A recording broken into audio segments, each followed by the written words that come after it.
Back to my YouTube channel. ಏನಪ್ಪ ಇವಳು ಇಷ್ಟು ದಿನ ಆದರೂ ಒಂದು ವಿಡಿಯೋ ಹಾಕಿಲ್ಲ, ಎಲ್ಲಿ ಹೋಗ್ಬಿಟ್ಟಿದ್ಲು ಅಂತ ಅಂದ್ಕೊಂಡಿದ್ರ. ಈ ಸಲ ಆ್ಯಕ್ಚುಲಿ ಹೊಸ ಟ್ರಾವೆಲ್ ವಿಡಿಯೋದೊಂದಿಗೆ ನಿಮ್ಮ ಮುಂದೆ ಬಂದಿದ್ದೀನಿ. ಆ್ಯಂಡ್ ನಾನು ಇವತ್ತು ಟ್ರಾವೆಲ್ ಮಾಡ್ತಾ ಇರೋದು ಒಂದು ಸ್ಪಿರಿಚುವಲ್ ಪ್ಲೇಸಿಗೆ ಟ್ರಾವೆಲ್ ಮಾಡ್ತಾ ಇದ್ದೀನಿ. ಇದು ಕರ್ನಾಟಕದಲ್ಲಿರೋದಲ್ಲ. ಈ ವಿಡಿಯೋ ನೋಡ್ತಾ ನೋಡ್ತಾ ನಿಮಗೆ ಗೊತ್ತಾಗುತ್ತೆ. Let start the video. ಇವಾಗ ಟೈಮ್ ಬಂದು 12:26 ಆಗಿದೆ. ಇವಾಗ ನಾನು ಏರ್ಪೋರ್ಟಿಗೆ ಹೊರಟಿದ್ದೀನಿ. ಕ್ಯಾಬ್ ಬುಕ್ ಆಗಿದೆ. This is my first flight ಅಂದಾಗ ಭಯ ಆಗುತ್ತೆ. ನನಗೆ ಭಯ ಆಗ್ತಾ ಇದೆ ಫಸ್ಟ್ ಫ್ಲೈಟ್ ಅಂತ. ಅಲ್ಲಿ ಪ್ರಾಸೆಸ್ ಹೇಗಿದೆ ಏನು ಅಂತ ನಾನು ಎಷ್ಟೊಂದು ವೀಡಿಯೋಸ್ ನೋಡಿ ತಿಳ್ಕೊಂಡಿದ್ದೀನಿ. ಆಲ್ರೆಡಿ ಚೆಕ್-ಇನ್ ಎಲ್ಲ ಆಗಿದೆ, ವೆಬ್ ಚೆಕ್-ಇನ್ಸ್. ಬಟ್ ಅಲ್ಲಿ ಹೋಗಿ ಹೇಗೆ ಪ್ರೊಸೆಸ್ ಆಗುತ್ತೆ ಸ್ಮೂತಾಗಿ. ಫ್ಲೈಟ್ ಇರೋದು 5:40 ಅಲ್ಲಿ ಮಾರ್ನಿಂಗ್. ಬಟ್ ಫಸ್ಟ್ ಟೈಮ್ ಹೋಗ್ತಿರೋದ್ರಿಂದ ಏನೂ ತೊಂದರೆ ಆಗಬಾರ್ದು ಅಂತ ಇಷ್ಟೊತ್ತಿಗೆ ಬಿಟ್ಟಿದ್ವಿ. ಆಲ್ಮೋಸ್ಟ್ 1.5 hour ಬೇಕು ಏರ್ಪೋರ್ಟ್ ರೀಚ್ ಆಗೋಕ್ಕೆ. Let's start the video and see you in the airport. ಇದು ಬಂದು ನನ್ನ ಚೆಕ್-ಇನ್ ಬ್ಯಾಗ್ಸ್. ಇದು ಕ್ಯಾಬಿನ್ ಬ್ಯಾಗ್. ಇದು 15 kgs ಆ್ಯಂಡ್ ಅಬವ್ ಇರೋ ಹಾಗಿಲ್ಲ. ಆ್ಯಂಡ್ ಇದು 7 kgs ದಾಟೋ ಹಾಗಿಲ್ಲ. ಮನೆಯಲ್ಲಿ ವೇಯ್ ಮಾಡಿ ನೋಡಿದ್ದಾಗ 7 kgs. 7 kgs. ಇದು 9 ಅಪ್ರಾಕ್ಸ್ 10 ಬಂದಿದೆ. ಇದು 2 kgನೂ ಇಲ್ಲ, ಕಮ್ಮಿ ಇದೆ. ಐ ಹೋಪ್ ವೆಯ್ಟಿಂದ ಏನೂ ಪ್ರಾಬ್ಲಮ್ ಆಗಲ್ಲ ಲಕ್ಕಿಷ್ಟು ಅಂತ ಅಂದ್ಕೊಂಡಿದ್ದೀನಿ. ನಮ್ಮ ಮನೆಯಿಂದ ಏರ್ಪೋರ್ಟ್ಗೆ almost 36 kilometers. And midnight cab book ಮಾಡಿದ್ರೆ ಬೇಗ ಬುಕ್ ಆಗುತ್ತಾ ಅಥವಾ ಬಸ್ಸಲ್ಲಿ ಏರ್ಪೋರ್ಟಿಗೆ ಹೋಗೋದು ಒಳ್ಳೇದಾ, ಮಿಡ್ನೈಟಲ್ಲಿ ಬಸ್ಸಲ್ಲಿ ಹೋಗೋದು ಸೇಫಾ, ಈ ಥರ ತುಂಬ ಕನ್ಫ್ಯೂಷನ್ಸ್ ಇತ್ತು. ಬಟ್ ನಾನು ಕ್ಯಾಬ್ ಬುಕ್ ಮಾಡೋಕ್ಕೆ ಸ್ಟಾರ್ಟ್ ಮಾಡಿ ಒಂದು 5 minutesಗೆ ನಮ್ಮ ಯಾತ್ರೆಯಲ್ಲಿ ಕ್ಯಾಬ್ ಬುಕ್ ಆಯಿತು. ನನಗೆ ಆಲ್ಮೋಸ್ಟ್ 780 to 790 ಏನೋ ಬಿಲ್ ಆಯಿತು ಕ್ಯಾಬ್ದು. ಆ್ಯಂಡ್ ಸೇಫಾಗಿ 1.5 hour ಒಳಗಡೆ ನಾನು ಏರ್ಪೋರ್ಟ್ ರೀಚ್ ಆದೆ. ಇನ್ಫ್ಯಾಕ್ಟ್ ಅರ್ಲಿನೇ ರೀಚ್. ನನಗೆ ಫ್ಲೈಟ್ ಇದ್ದಿದ್ದು ಟರ್ಮಿನಲ್ 1ಇಂದ. ಸೊ ನಾನು ಟರ್ಮಿನಲ್ 1ಗೆ ಬಂದೆ. ನೀವು ನೋಡ್ತಿರ್ಬೋದು, ಇದು ಟರ್ಮಿನಲ್ 2 ಹತ್ರನೇ ಇದೆ, ತುಂಬ ದೂರ ಏನಿದೆ. ಫ್ಲೈಟ್ ಡಿಪಾರ್ಚರ್ಗೂ 48 hours ಮುಂಚೆ ನಾವು ಮನೆಯಲ್ಲೇ ವೆಬ್ ಚೆಕ್-ಇನ್ ಮಾಡ್ಬೋದು. ನಾನು ಮನೆಯಲ್ಲೇ ವೆಬ್ ಚೆಕ್-ಇನ್ ಮಾಡಿ ಡಿಜಿಯಾತ್ರಾ ಆ್ಯಪ್ ಡೌನ್ಲೋಡ್ ಮಾಡಿ ಅದರೊಳಗಡೆ ನಮ್ಮ ಆಧಾರ್ ನಂಬರ್ ಅಂದರೆ ಆಧಾರ್ ಕಾರ್ಡ್ ಕ್ರೆಡೆನ್ಷಿಯಲ್ಸ್ ಎಲ್ಲ ಅಥೆಂಟಿಕೇಟ್ ಆದಮೇಲೆ ನಮ್ಮ ಫೇಸ್ ಕೂಡ ಸ್ಕ್ಯಾನ್ ಮಾಡಿ ಅಲ್ಲಿ ಅಥೆಂಟಿಕೇಟ್ ಆಗಿರುತ್ತೆ. ಸೊ ನೀವು ಏರ್ಪೋರ್ಟ್ನಲ್ಲಿ ಲಾಂಗ್ ಕ್ಯೂ ನಿಲ್ಲೋದು ತಪ್ಪತ್ತೆ. ನಾನು ಹೋಗ್ತಿದ್ದಂಥ ಏರ್ಲೈನ್ಸ್ ಅಕಾಸಾ ಏರ್ಲೈನ್ಸ್. ಈ ಏರ್ಲೈನ್ಸ್ಗೆ ಒಳಗಡೆನೆ ಬೋರ್ಡಿಂಗ್ ಪಾಸ್ ಕೊಡ್ತಾರೆ. ನಮ್ಮ ಟಿಕೆಟ್ಸ್ನ ತೋರಿಸಿದ್ರೆ ಬೋರ್ಡಿಂಗ್ ಪಾಸ್ ಕೊಡ್ತಾರೆ. ಹಾಗೆ ನಮ್ಮ ಲಗೇಜ್ನ ವೇಯ್ ಮಾಡಿ ಟ್ಯಾಗ್ ಹಾಕಿ ನೆಕ್ಸ್ಟ್ ಪ್ರೊಸೀಜರ್ಗೆ ಅಲೋ ಮಾಡ್ತಾರೆ. ಫೈನಲಿ ಬೋರ್ಡಿಂಗ್ ಪಾಸ್ ಸಿಕ್ತು. ನಾವು we are going for cabin bag ಸೆಕ್ಯೂರಿಟಿಗೆ ಹೋಗಿ ಚೆಕ್ ಮಾಡಿಸಿ ಹೋಗ್ತಾ ಇದ್ದೀವಿ. ಆನ್ ದ ವೇ ಅಲ್ಲಿ ಏನಾದರೂ ಕೆಫೆಲಿ ಏನಾದರೂ ಕುಡಿಬೇಕು, ಸ್ವಲ್ಪ ಬಾರ್ ಕೆಫೆ. ನೀವು ಇಲ್ಲಿ ನೋಡ್ತಾ ಇರೋದು ಡ್ಯೂಟಿ ಫ್ರೀ ಶಾಪ್ಸ್. ಇಲ್ಲಿ ಏನಾದರೂ ಶಾಪಿಂಗ್ ಮಾಡೋದಿದ್ರೆ ಅಥವಾ ಏನಾದರೂ ಮರ್ತು ಬಂದಿದ್ರೆ ಇಲ್ಲಿ ನೀವು ಬೈ ಮಾಡ್ಬೋದು. ಬಟ್ ಇಲ್ಲಿ ಸ್ವಲ್ಪ ಕಾಸ್ಟ್ಲಿ ಅಂತ ನನಗೆ ಅನ್ನಿಸ್ತು. ಅಲ್ಲಿ ನೋಡ್ತಾ ಇರ್ಬೋದು ಎಷ್ಟು ಜನ ಫ್ಲೈಟ್ಗೆ ವೆಯ್ಟ್ ಮಾಡ್ತಾ ಇದ್ದಾರೆ, ಆರಾಮಾಗಿ ಕುತ್ಕೊಂಡಿದ್ದಾರೆ.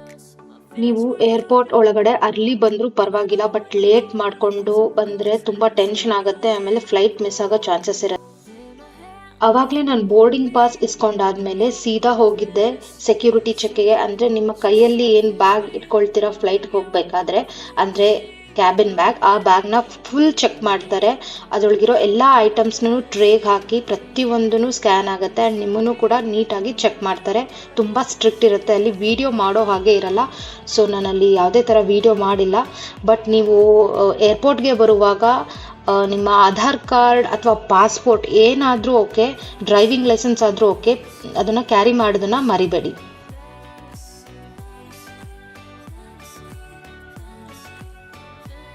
ಫಸ್ಟ್ ಟೈಮ್ ನೋಡ್ತಾ ಇರೋದು. ಹೊರಗಡೆಯಿಂದ T1 ನೋಡಿದ್ದೀನಿ, T2 ನೋಡಿದ್ದೀನಿ. ಹೊರಗಡೆಯಿಂದ ಒಳಗಡೆ ಬೋರ್ಡಿಂಗ್ ಪಾಸ್ ತೊಗೊಂಡು ಈ ಥರ ಎಕ್ಸ್ಪ್ಲೋರ್ ಮಾಡ್ತಿರೋದು ಒಂಥರ ಎಕ್ಸೈಟ್ಮೆಂಟ್. ಈಗ ಎಷ್ಟು 2:46 ಈಗ 3:46, ಆಲ್ಮೋಸ್ಟ್ 2 hours ವೆಯ್ಟ್ ಮಾಡಬೇಕು. ಹಸಿವಾಗ್ತಾ ಇದೆ. ಬಟ್ ಇದೆಲ್ಲ ತುಂಬ ಸೂಪರ್ ಕಾಸ್ಟ್ಲಿ ಇದೆ. Let's explore. ಒಳ್ಳೊಳ್ಳೆ ಬ್ರ್ಯಾಂಡೆಡ್ ಶಾಪ್ಸ್ ಇದೆ. ತುಂಬ ಪರ್ಮಿಟೇಷನ್ಸ್ ಆ್ಯಂಡ್ ಕಾಂಬಿನೇಷನ್ಸ್ ಮಾಡಿ ಫೈನಲಿ ಬಂದಿದ್ದು ಸ್ಟಾರ್ಬಕ್ಸ್ಗೆ ಒಂದು ಕಾಫಿ ಆದರೂ ಕುಡಿಯೋಣ ಅಂತ. ವಾವ್, ಆ್ಯಕ್ಚುಲಿ ನಾನು ಏನೋ ಅಂದ್ಕೊಂಡ್ಬಿಟ್ಟಿದ್ದೆ. ನಾನಿದು hot chocolate, signature hot chocolate hazelnut flavour ತೊಗೊಂಡಿದ್ದು. It's very very very nice. Full exhaust ಆಗಿದ್ದಕ್ಕೆ ನನಗೆ ಅಮೃತ ಸಿಕ್ದಂಗೆ ಆಗ್ತಾಯಿದೆ ಏರ್ಪೋರ್ಟಲ್ಲಿ. ಎನಿವೆ ಕಾಸ್ಟ್ಲಿನೇ, ಬಟ್ ಸ್ಟಿಲ್ ಏನಂತಾರೆ, ಮರುಭೂಮಿಯಲ್ಲಿ ಓಯಸಿಸ್ ಕಂಡಂಗೆ ಸ್ಟಾರ್ಬಕ್ಸ್ ಇತ್ತು, ತುಂಬ ಕಡೆ ಶಾಪ್ಸ್ ಹೋದ್ವಿ. ತುಂಬ ಕಾಸ್ಟ್ಲಿ ಇದೆ, ಲಿಟ್ರಲಿ ಒಂದು ಮಸಾಲೆ ದೋಸೆ 300 ಎಲ್ಲ ಇದೆ, ಅಷ್ಟೆಲ್ಲ ಕೊಡೋಕ್ಕೆ ಸಾಧ್ಯನೇ ಇಲ್ಲ.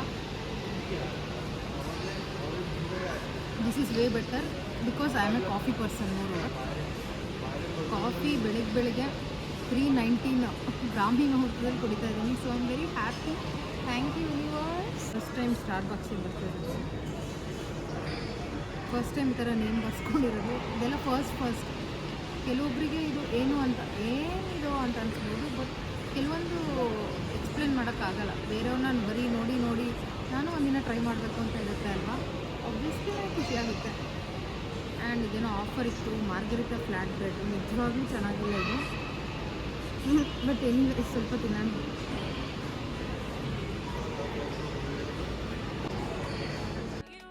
ನಾನು ಹೋಗ್ತಿದ್ದಂಥ ಫ್ಲೈಟ್ ಬೋರ್ಡಿಂಗ್ ಗೇಟ್ ಬಂದು ಗೇಟ್ ನಂಬರ್ 1. ಫ್ಲೈಟ್ ಡಿಪಾರ್ಚರ್ಗೂ 1 hour ಮುಂಚೆ ಬೋರ್ಡಿಂಗ್ ಸ್ಟಾರ್ಟ್ ಆಗುತ್ತೆ. ನಮ್ಮ ಸೀಟ್ ನಂಬರ್ ಪ್ರಕಾರ ಝೋನ್ 1, ಝೋನ್ 2, ಝೋನ್ 3 ಅಂತ ಕ್ಯೂ ಇರುತ್ತೆ. ಆ ಕ್ಯೂ ಅಲ್ಲಿ ನಿಂತ್ಕೋಬೇಕು. ಆ ಝೋನ್ ಯಾವುದು ಅಂತ ನಿಮ್ಮ ಟಿಕೆಟ್ಸ್ ಅಲ್ಲಿ ಕೂಡ ಪ್ರಿಂಟ್ ಆಗಿರುತ್ತೆ. ಲೈಫಲ್ಲಿ ಫಸ್ಟ್ ಟೈಮ್ ಫ್ಲೈಟ್ ಒಳಗೆ ಕಾಲಿಡ್ತಿರೋದು. ಇನ್ಫ್ಯಾಕ್ಟ್ ನನಗೆ ಸೀಟ್ ನಂಬರ್ ಎಲ್ಲಿರುತ್ತೆ ಅಂತಲೂ ಗೊತ್ತಿರಲಿಲ್ಲ. ಮೇಲ್ಗಡೆನೇ ಇರುತ್ತೆ ಸೀಟ್ ನಂಬರ್. ಸೊ ನನ್ನ ಸೀಟಲ್ಲಿ ಹೋಗಿ ಕೂತ್ಕೊಂಡೆ. ನಾನು ಆಲ್ರೆಡಿ ಟಿಕೆಟ್ ಬುಕ್ ಮಾಡ್ಬೇಕಾದ್ರೆ ವಿಂಡೋ ಸೀಟ್ನ ನನಗೆ ಬುಕ್ ಮಾಡ್ಕೊಂಡಿದ್ದೆ. ಸೊ ಸೀದಾ ಹೋಗಿ ವಿಂಡೋ ಸೀಟಲ್ಲಿ ಕೂತ್ಕೊಂಡೆ. ತುಂಬ ಖುಷಿ ಆಗ್ತಾ ಇತ್ತು.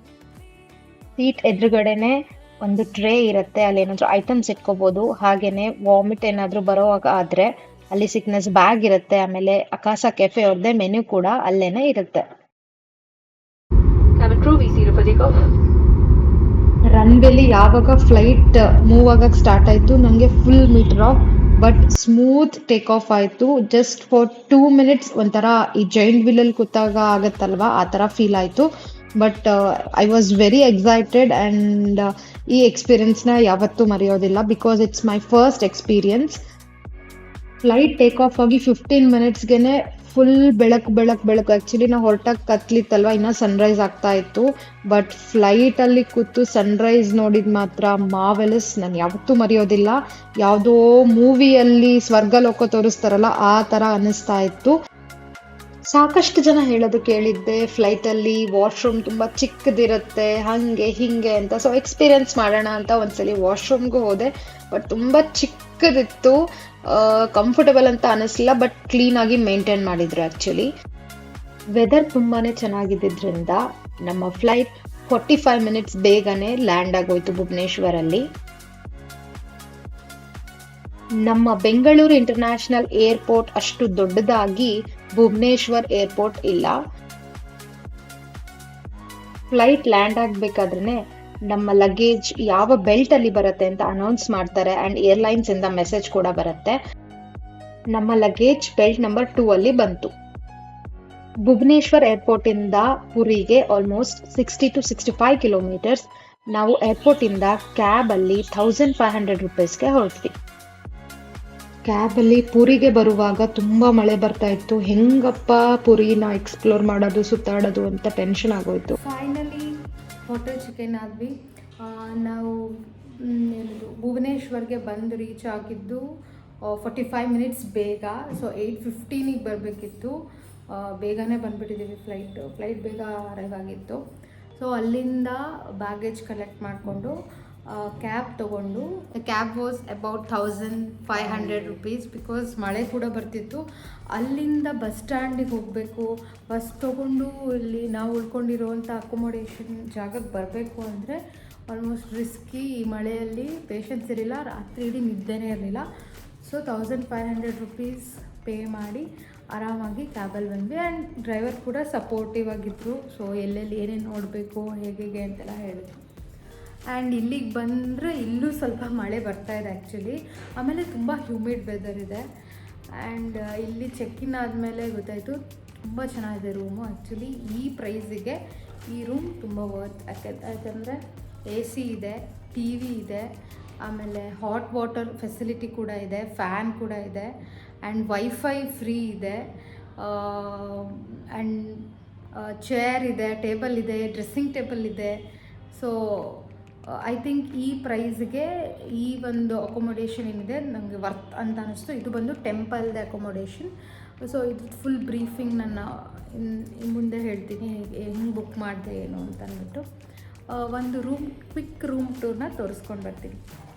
ಸೊ ಇದು ಎಂಟ್ರೆನ್ಸಲ್ಲೇ ಲೆಫ್ಟ್ ಸೈಡಲ್ಲಿ ಬಾತ್ರೂಮ್ ಇದೆ. ಕ್ವೈಟ್ ಬಿಗ್ ಅಂತಲೇ ಹೇಳ್ಬೋದು, ದೊಡ್ಡದೇ ಇದೆ. ಸೊ ಬಾತ್ರೂಮ್ ಇದೆ ಆ್ಯಂಡ್ ಹಾಟ್ ವಾಟರ್ ಫೆಸಿಲಿಟಿ ಇದೆ, ಶವರ್ ಇದೆ. ಆ್ಯಂಡ್ ನೆಕ್ಸ್ಟ್ ಹಾಗೆ ಮುಂದೆ ಹೋದರೆ ಇದು ಡಬಲ್ ಬೆಡ್. ಇಲ್ಲಿ ಟಿ ವಿ ಇದೆ ಆ್ಯಂಡ್ ಇಲ್ಲಿ ನಮ್ಮದು ಲಗೇಜ್ ಇದೆ. ಇದು ವಾರ್ಡ್ರೋಬ್ ಫೆಸಿಲಿಟಿ ಕೂಡ ಇದೆ ನಮ್ಮ ಲಗೇಜ್ ಇಟ್ಕೊಳ್ಳೋಕ್ಕೆ.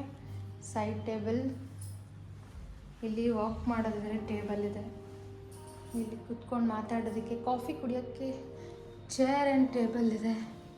ಆ್ಯಂಡ್ ದೊಡ್ಡಕ್ಕೆ ಮಿರರ್ ಇದೆ. ಇದೇ ಮಿರರೇ ಇಂಪಾರ್ಟೆಂಟ್ ಆ್ಯಕ್ಚುಲಿ, ಈ ಥರ ಎಲ್ಲೂ ಸಿಗಲ್ಲ ಯೂಶ್ವಲಿ.